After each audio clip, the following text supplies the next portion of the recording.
নমস্কাৰ ইভিনিং প্ৰাইমৰ সৈতে ষ্টুডিঅ'ৰ মজত মই মিনহাউছ লৈ আহিছোঁ ইভিনিং প্ৰাইমত পাঁচটাকৈ গুৰুত্বপূৰ্ণ খবৰ আজি সৈনিক শিল্পী কলাগুৰু বিষ্ণুপ্ৰসাদ ৰাভাৰ স্মৃতি দিৱস আৰু এই স্মৃতি দিৱস উদযাপন কৰা হৈছে ৰাজ্যৰ ভিন্ন প্ৰান্তত সমান্তৰালভাৱে ৰাজ্যিকভাৱে এই ৰাভা দিৱস উদযাপন কৰিছে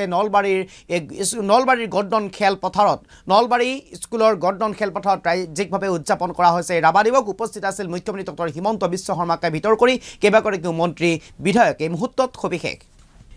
সবিশেষ আজি সৈনিক শিল্পী কলাগুৰু বিষ্ণুপ্ৰসাদ ৰাভাৰ স্মৃতি দিৱস সমগ্ৰ ৰাজ্যৰ লগতে নলবাৰী গৰ্ডন স্কুল খেলপথাৰত চৰকাৰীভাৱে উদযাপন ৰাভা দিৱস উপলক্ষে বিশিষ্ট চিত্ৰশিল্পী নৰেন্দ্ৰ নাথ দাস আৰু বিশিষ্ট নৃত্যশিল্পী ডাক্তৰ মল্লিকা কন্দলীলৈ এই বৰ্ষৰ বিষ্ণু ৰাভা বঁটা আনহাতে 2025 বৰ্ষৰ সুনীত কোঁৱৰ গজেন বৰুৱা বঁটা বিশিষ্ট সত্ৰীয়া সাধক সোণাৰাম বুঢ়া ভকতলৈ আগবঢ়াই স্বৰ্গদেউ সৰ্বানন্দ সিংহ বঁটা যোগেশ্বৰ চেতিয়ালৈ ডাক্তৰ ধনেশ্বৰ শৰ্মালৈ মহাদেৱ বঁটা আৰু শ্বহীদ দীপক সিংগাম খামলৈ চিলাৰাই বঁটা ৰাভা দিৱসৰ কাৰ্যসূচীত মুখ্যমন্ত্ৰী হিমন্ত বিশ্ব শৰ্মাকে ভিতৰ কৰি উপস্থিত থাকে কেইবাগৰাকীও মন্ত্ৰী বিধায়ক আজি শিৱসাগৰ ভটিয়াপাৰালৈ আহিছে আমেৰিকাৰ তিনি বিশেষজ্ঞৰ দল আজি নৱম দিনত ভৰি দিছে গেছ নিৰ্গমন যি ঘটনা এই গেছ নিৰ্গমন ঘটনাই 3 দিনত ভৰি দিছে তথাপিতো কিন্তু গেছ নিৰ্গমনৰ সেই সমগ্ৰ ব্যৱস্থাটো কিন্তু আজি পৰ্যন্ত খাম কাটব পৰা নাই অসমৰ বিশেষজ্ঞ দলে যাৰ বাবে ইতিমধ্যে আমেৰিকাৰ পৰা মাতি আনিবলগীয়া হৈছে বিশেষজ্ঞ দল উপস্থিত হৈছে আজিৰ দিনটোত তিনি আমেৰিকাৰ বিশেষজ্ঞ দল আৰু অহা কাইলৈৰ পৰা আৰম্ভ কৰিব সমগ্ৰ প্ৰক্ৰিয়া শিৱসাগৰ ভটিয়াপাৰালৈ আমেৰিকাৰ বিশেষজ্ঞৰ দল গেছ নিৰ্গমনৰ বাবে ভটিয়াপাৰালৈ বিশেষজ্ঞৰ দল আৰু গেছ নিৰ্গমনস্থলীত তিনিজনীয়া বিশেষজ্ঞৰ দল উপস্থিত হৈছে তৈল ক্ষেত্ৰটোত স্থাপন কৰা হ'ব ড্ৰিলিং লিংক নৱম দিনাও বন্ধ হোৱা নাই গেছ নিৰ্গমন আৰু গেছ নিৰ্গমনত সম্পূৰ্ণৰূপে ব্যৰ্থ ONGC কৰ্তৃপক্ষ ইভিনিং প্ৰাইমৰ দ্বিতীয়টো খবৰ যতে ততে মন গলে এতিয়াৰ পৰা খাব নোৱাৰিব গো মাংস কিয়নো ৰাজ্যৰ মুখ্যমন্ত্ৰী ডক্টৰ হিমন্ত বিশ্ব শৰ্মাই কঠোৰ হৈছে সমগ্ৰ বিষয়টোক লৈ ইতিমধ্যে কেটেল প্ৰিজাৰ্ভেশ্যন এক্টক লৈ কঠোৰ হ'বলৈ নিৰ্দেশনা প্ৰেৰণ কৰিছে ৰাজ্যৰ মুখ্যমন্ত্ৰী ডক্টৰ হিমন্ত বিশ্ব শৰ্মাই প্ৰশাসনলৈ মন্দিৰ অথবা নামঘৰৰ 5 কিলোমিটাৰ ব্যাসাৰ্ধৰ ভিতৰত কোনেও লোকেও নিষিদ্ধ মাংস খাব নোৱাৰিব অথবা কাটিব নোৱাৰিব এই সন্দৰ্ভত অতি কঠোৰ হ'বৰ বাবে নিৰ্দেশনা প্ৰেৰণ কৰিছে প্ৰশাসনলৈ হেউটিকৈ আজি ৰাজ্যৰ মুখ্যমন্ত্ৰী ডক্টৰ হিমন্ত বিশ্ব শৰ্মাই সংবাদমেল সম্বোধন কৰি মন্তব্য কৰিছে নিষিদ্ধ মাংসক লৈ 5 কিলোমিটাৰ ব্যাসাৰ্ধত খাব নোৱাৰিব নিষিদ্ধ মাংস আইনীভাৱে কঠোৰভাৱে বলবৎ কৰাৰ নিৰ্দেশ প্ৰশাসনক ঈদৰ সময়তো বলবৎ থাকিব এই নিৰ্দেশনা সামাজিক মাধ্যমৰ জৰিয়তে পৰিৱেশ বিনষ্ট কৰিব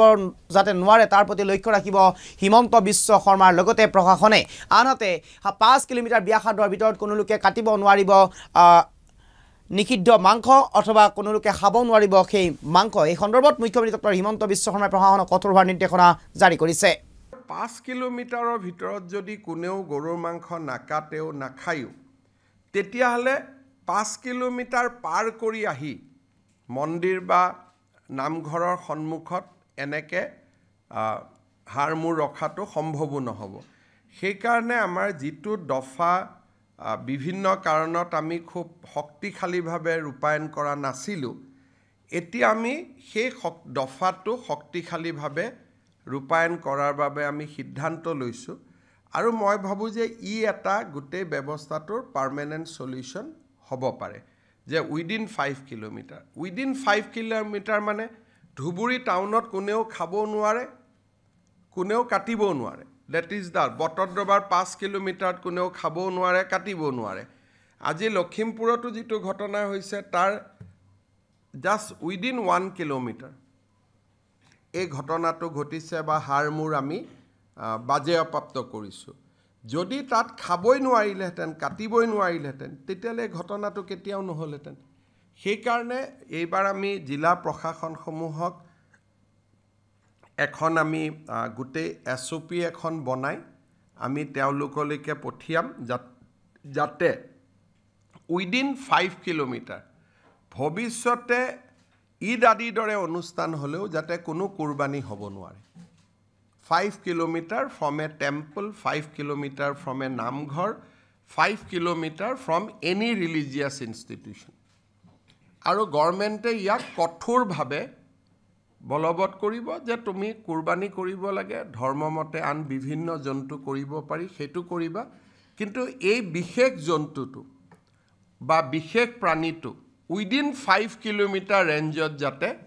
কোনেও কৰিব নোৱাৰে আৰু যদি সেইটো আমি সকলো মানুহে যদি তাক মনৰ পৰা পালন কৰোঁ হিন্দু মুছলমান সকলোৱে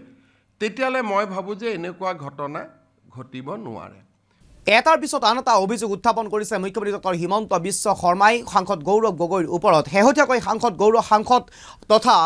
অসম প্ৰদেশ কংগ্ৰেছৰ সভাপতি গৌৰৱ গগৈ আৰু মুখ্যমন্ত্ৰী ডক্টৰ হিমন্ত বিশ্ব শৰ্মাৰ মাজত বাকযুদ্ধ তুংগত উঠা পৰিলক্ষিত হৈছে শেহতীয়াকৈ আন এক অভিযোগ উত্থাপন কৰিছে মুখ্যমন্ত্ৰী ডক্টৰ হিমন্ত বিশ্ব শৰ্মাই সাংসদ গৌৰৱ গগৈৰ ওপৰত তেওঁ কৈছে কি একাংশ নেতাই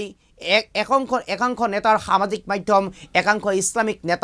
ইছলামিক ৰাষ্ট্ৰৰ দ্বাৰা পৰিচালিত হয় বুলিও মন্তব্য কৰা পৰিলক্ষিত হৈছে যাক লৈ এতিয়া বিতৰ্কৰ সৃষ্টি হৈছে যাক লৈ তুমুল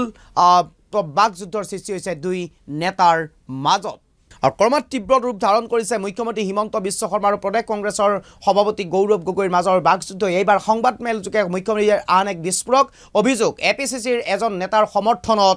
ইছলামিক ৰাষ্ট্ৰৰ পৰা চলিছে Facebook account Pakistan Bangladesh Afghanistan Egypt আদিৰ পৰাও সক্ৰিয় হৈ আছে ফেচবুক একাউণ্ট এনেদৰে মন্তব্য কৰিছে মুখ্যমন্ত্ৰী ডক্টৰ হিমন্ত বিশ্ব শৰ্মাই সাংসদ গৌৰৱ গগৈৰ বিৰুদ্ধে আৰু এনেদৰে মন্তব্য কৰা পৰিলক্ষিত হৈছে যাক লৈ এতিয়া তুমুল বিতৰ্কৰ সৃষ্টি হৈছে দুই নেতাৰ মাজত বাকযুদ্ধ ক্ৰমাৎ তীব্ৰতৰ হৈছে